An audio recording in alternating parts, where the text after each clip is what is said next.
Our story opens today high atop New York City, in the luxurious penthouse of perhaps the most famous soldier of fortune the world has ever known.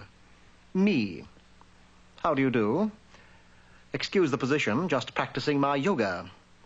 Well, now that you're here, we may as well get to know each other. My name is Peabody. I suppose you know yours. I guess you're wondering about this contraption. It belongs to Sherman. He's my boy. Here, Sherman. Here, boy. Shake hands. Say hello. Hello. Smart as a whip, isn't he? Now about this amusing little gadget. The story really starts with me, naturally.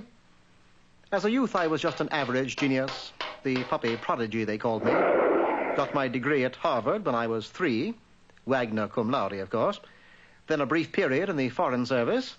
I speak 8 languages fluently, all at once, that is, including English. Then a few research projects for the government, and I dabbled in the stock market, where I was known as the Wolf of Wall Street. But somehow I felt that something was missing in my life, so I made up my mind to get a boy. I looked high and low, but couldn't find one that met my high standards. Then one day, while watching some boys at their innocent play, I spotted Sherman. My heart went out to him. I'm always pulling for the underboy. I dismissed the others, and Sherman followed me home. He wasn't at all what I was looking for. Oh, he looked at me with those big brown eyes, but I was firm. I took him home. This is where you live? Yep, that's been home sweet home all my life. Where have you been, you little brat? Just visiting.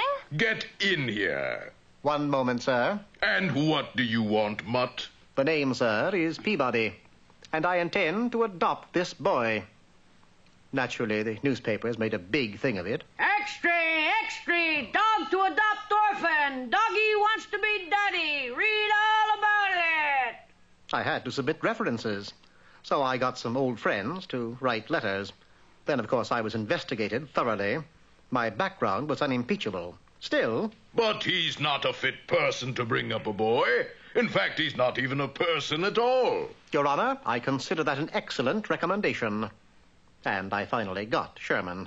This court can see no reason why, if a boy can have a dog can't have a boy. Daddy! Sherman, let's get one thing clear. I will never submit to being addressed by that ridiculous name. You will call me Mr. Peabody, or when speaking informally, simply Peabody. Yes, Mr. Peabody. So, that was that. But I soon found it's next to impossible to raise a boy in an apartment. Guppies, yes, but a boy, no. They need running room. So I built this for Sherman's birthday. Happy birthday, Sherman. Gee, thanks, Mr. Peabody. Well, what is it? Well, actually, it's a time machine. I call it a Wayback. We just set it, turn it on, open the door, and there we are. Or were, really.